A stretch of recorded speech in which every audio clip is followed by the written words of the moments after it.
kegagalan itu pada saat saya frustasi, tiba-tiba ada saja yang ingin mencari ajang bakat Abang None Jakarta dan saya ikuti itu. Nah ya alhamdulillah tahap demi tahap, perlahan tapi pasti, ya akhirnya kami jadi mengikuti dari tingkat seleksi daerah sampai di tingkat DKI Jakarta dan saya mendapatkan suatu predikat di DKI Jakarta. Waktu itu Bapak menangnya di DKI ya, pada saat di Abang None di Jakarta Timur, saya dapat di perwakilan Abang None Jakarta Timur, semua sampai di DKI saya diwakil 1 DKI Jakarta. Wah. Yang pertama ya, dia tuh ada namanya salam takjim. Gimana? Jadi salam takjim tuh selalu kita bilang Assalamualaikum. Nah itu menunjukkan bagaimana masyarakat Betawi pada saat itu selalu ya kebanyakan ya mayoritas beragama Muslim dan selalu mengatakan tuh Assalamualaikum. Nah itu ciri khas budayanya. Ada filosofinya nggak sih Pak, kenapa harus di sini gitu? Ya kan kalau kita sholat 5 waktu selalu takbir Allahu Akbar. Ajang pertama pencarian bakat tuh di situ dan saya sama sekali tidak yakin saya mengikuti tahapan itu gitu. Kok kayaknya berbeda banget. Apa ini jadi kemayu-kemayu, apa lenggak-lenggok Jakarta, segala saya ikuti semua itu.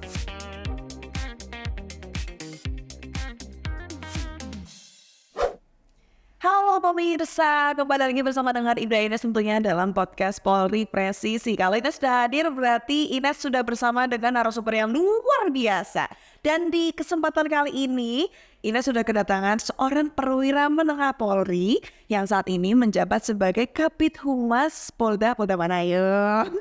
Ini Polda Kepulauan Riau yang ternyata dahulunya ini adalah seorang yang pernah berkarir bahkan pernah ini berprestasi jebolan ajang bakat Abang None Jakarta di tahun 1991 dan kira-kira seperti apa kisahnya dan sosoknya ini kali ini sudah hadir di studio kita ada Kombes Pol Zawani Pandra Arsyad Kabid Humas Polda Kepri. Selamat datang Bapak. Ya terima kasih Mbak Ines. Assalamualaikum. Waalaikumsalam warahmatullahi wabarakatuh. Apa kabarnya Pak? Alhamdulillah baik. Apa kabarnya dan luar biasa baik dan luar biasanya juga Ines berkesempatan bertemu dengan Bapak.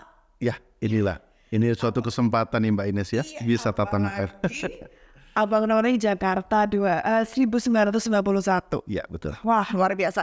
Pak seperti apa sih Pak kisahnya Pak? Boleh diceritain nggak? Ya baik. Jadi ini bertepatan berkaitan juga dengan di bulan Juni 2024 ini. Artinya kita akan warga Jakarta ini akan berulang tahun Jakarta yang ke-497. Nah, kaitan dengan itu tentu banyak sejarah budaya yang tentu kita gali dari sana.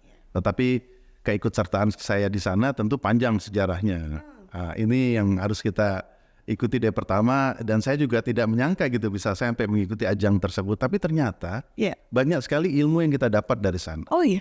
Ya, Karit. Yang pertama adalah bagaimana apalagi sekarang kan kita eranya sudah Gen Z ya. Generasi Z itu harus tentunya rata-rata orang-orang sekarang era ini sudah digital, rata-rata cerdas dan kita mengangkat di Ikatan Abang None Jakarta itu selalu namanya cerdas, muda dan berbudaya. Itu salah satunya Mbak Ines. Baik. Kalau itu dulu memang keinginan sendiri atau seperti apa Pak? Ya, ini tentu kita diawali semuanya itu adalah di niat ya. Niat artinya memang saya dari pertama kan sudah ingin mengikuti jalur di kepolisian. Tetapi nasib berkata lain pada saat itu. Tetapi itulah tadi saya selalu mengucapkan kepada semua untuk para generasi muda, gapailah cita-cita setinggi langit. Tentunya dengan ikhtiar dan doa itu pasti Allah akan mencapai sesuatu yang terbaik. Cita-cita itu akan berhasil, yaitu kegagalan itu merupakan kesuksesan yang tertunda. Pada saat saya mengikuti kegagalan itu, pada saat saya frustasi, tiba-tiba ada saja yang ingin mencari ajang bakat Abang None Jakarta dan saya ikuti itu. Nah ya alhamdulillah tahap demi tahap, perlahan tapi pasti, ya akhirnya kami jadi mengikuti dari tingkat seleksi daerah sampai di tingkat DKI Jakarta dan saya mendapatkan suatu predikat di DKI Jakarta dan kita memang itu kita dulu wilayahnya baru 5 wilayah. Tapi sekarang sudah 7, ada Kepulauan Seribu dan sebagainya gitu.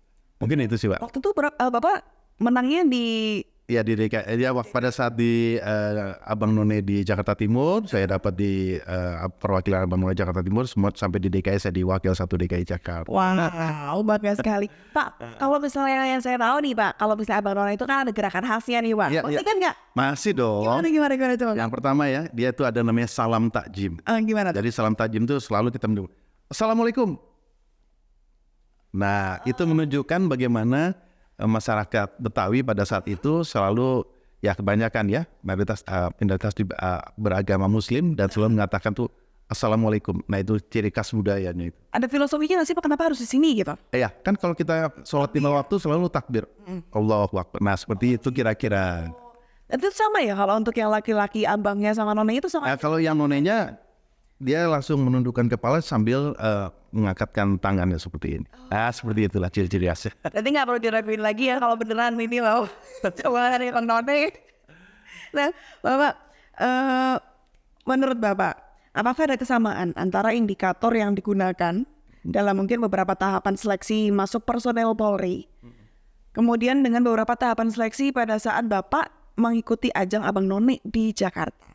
Ya baik, jadi kalau seleksi di kepolisian tentunya ada suatu tahapan-tahapan dari mulai pemeriksaan administrasi, kemudian juga dari fisik, kemudian akademik dan sebagainya.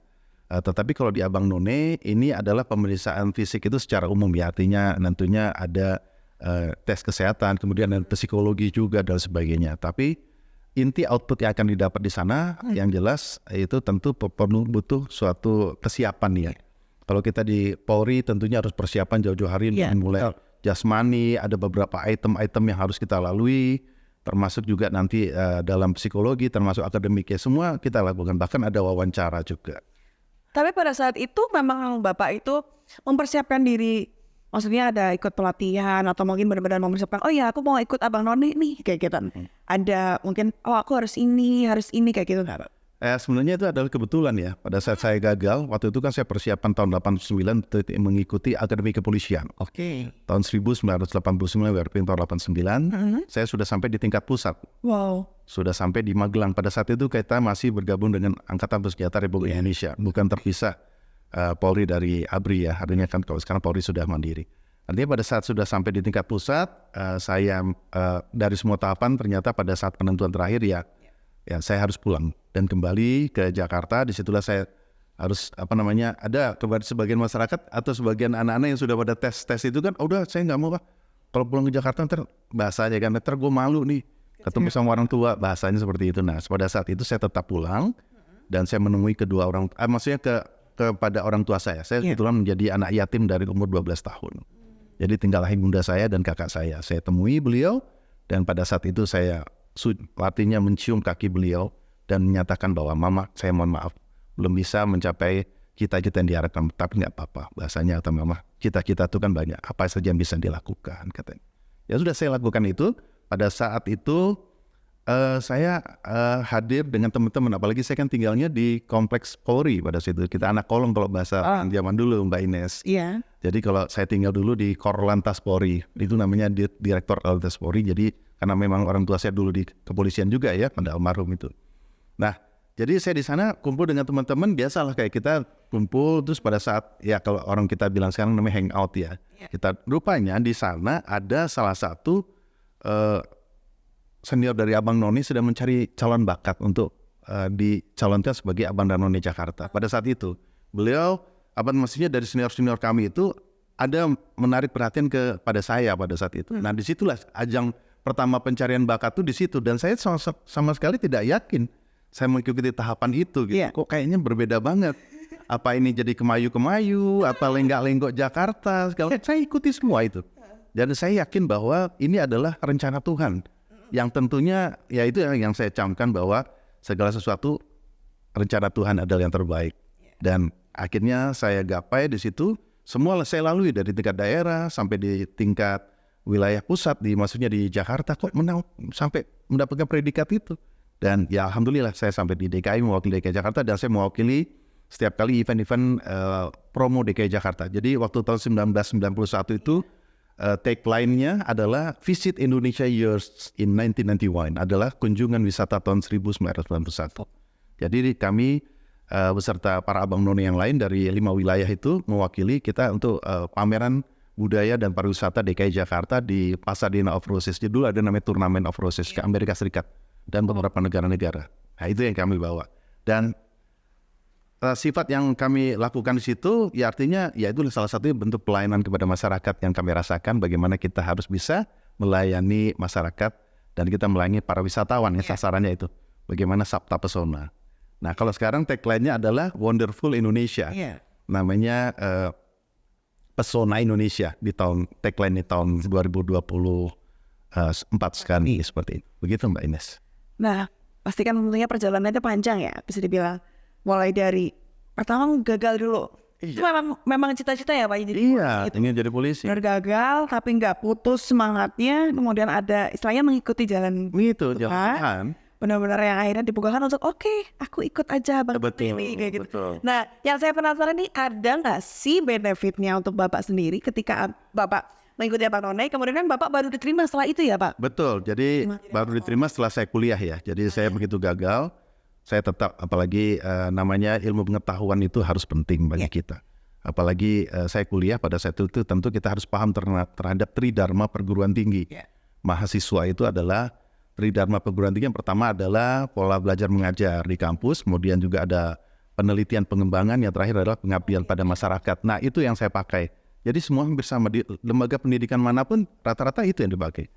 Kan kalau di Abang None ya itu yang harus diterapkan, bagaimana kita bisa meningkatkan daya tarik wisata atau orang akan tertarik berkunjung ke Jakarta. Jakarta adalah aman, mungkin itu. Nanti kayaknya penasaran, ini banyak banget Pak di kepala saya, pengen mau tanya banyak banget, tapi kita cut dulu ya Pak silakan. Di segmen ini. Pemirsa, kita akan kembali lagi, kita akan ngobrol lebih banyak lagi bersama dengan Kabitumas Polda Kepri, Bapak Pandra.